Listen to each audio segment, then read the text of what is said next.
Am I the only one that every time I see this one, I think of a Hellcat, the Hellcat vehicle? Let's get into this review. Smacking, cracking, and watching. Follow me on Twitter.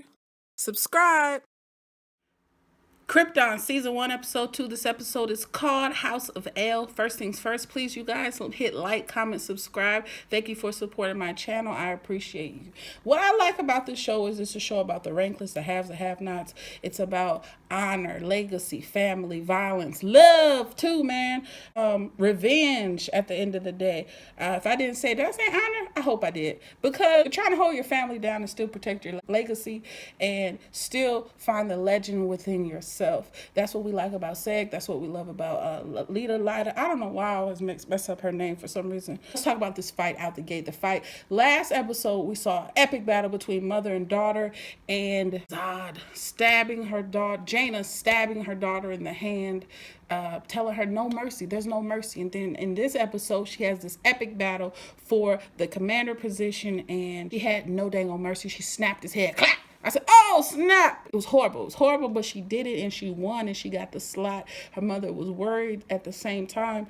Her character, she's a warrior, secret lover.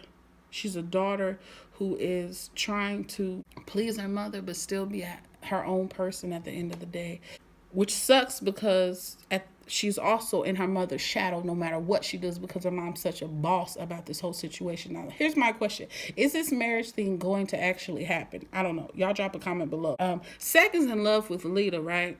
But at the same time, Devin is in love with Lita. So how is that going to work out when they find out about each other? Devin is going to come after Seg, or it's going to be some nastiness going down, right? So then we got Miss Vex, Nissa next, right? Do we trust her?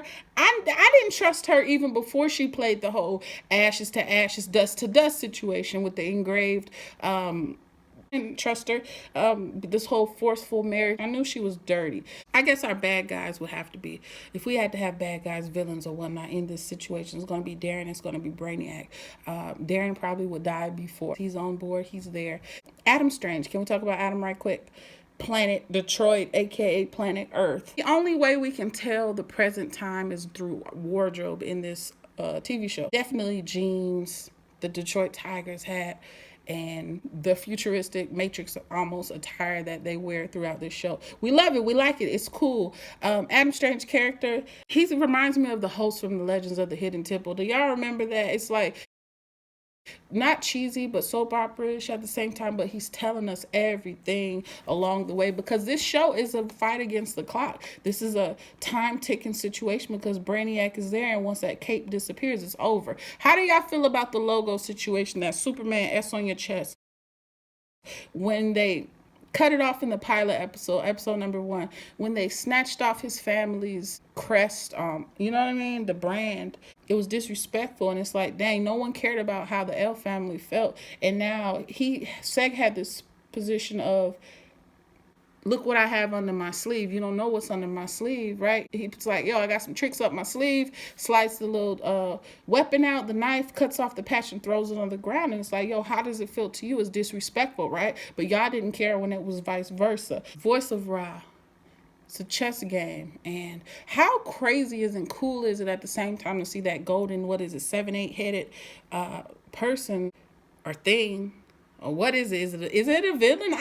It's a real crazy feeling to see it, because he's basically like, hey, it's all right. You can do what you want to do. Let's just please Seg, because we're going to screw him over in the end anyway. That's how they're looking at it. Now, in the end, will there be an epic battle with Brainiac versus Seg? Heck yeah, it is. I don't know when, but during the season, it's going to go down. Why does it always take sci-fi to challenge the world to look at what's going on within the communities differently? You know what I mean? They always talk about class. They always talk about profiling. But your comedy and drama TV shows, they typically won't touch how hard as how a sci-fi show can get into things. I'm just saying, they're bold. And Sci-Fi Channel, y'all did good with Krypton.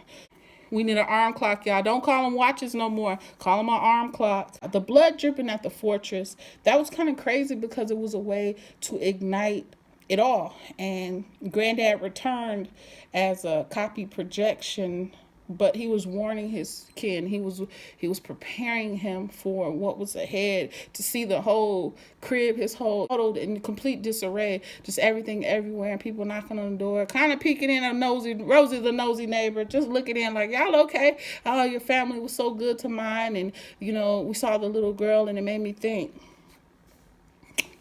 who is this little girl, right? I don't know. What do you think? They also showed how life on Earth is kind of no different than life there, because in Earth, you get a gun on the street, and you just got to find the right person who you can sell things and do the whole barter system thing. They wasn't buying a gun. He bought that blade. He bought that stone with the guy who used to wrestle. So is he going to play more of a character in the future to be a friend of Seg? Which is cool. This is a good show, man. This is a good show. I will say this. When they fought and they had that outfit on, I was like, dang, man, it's so futuristic, but y'all still fighting like American gladiators.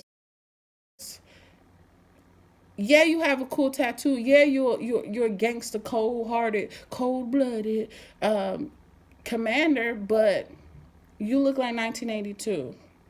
I'm just saying. I want to add to that S on your chest logo that we all know to be Superman. Why does it feel like the House of X or whatnot? Why does it feel like Hellcat to me? It looks like a Hellcat, the car Hellcat logo. That's what I think. Anyway, this episode was good, you guys. I'm not gonna hold y'all. I'm late on getting it uploaded to you, but episode number 2 was cool. Our homegirl in a position of power, Seg, kind of coming into his reality of this is real. This is real. It took Grandpa to come back and tell him, hey, man, prepare yourself. And I like how it's moving. I like this show. Let me know your thoughts below. Until the next time, peace.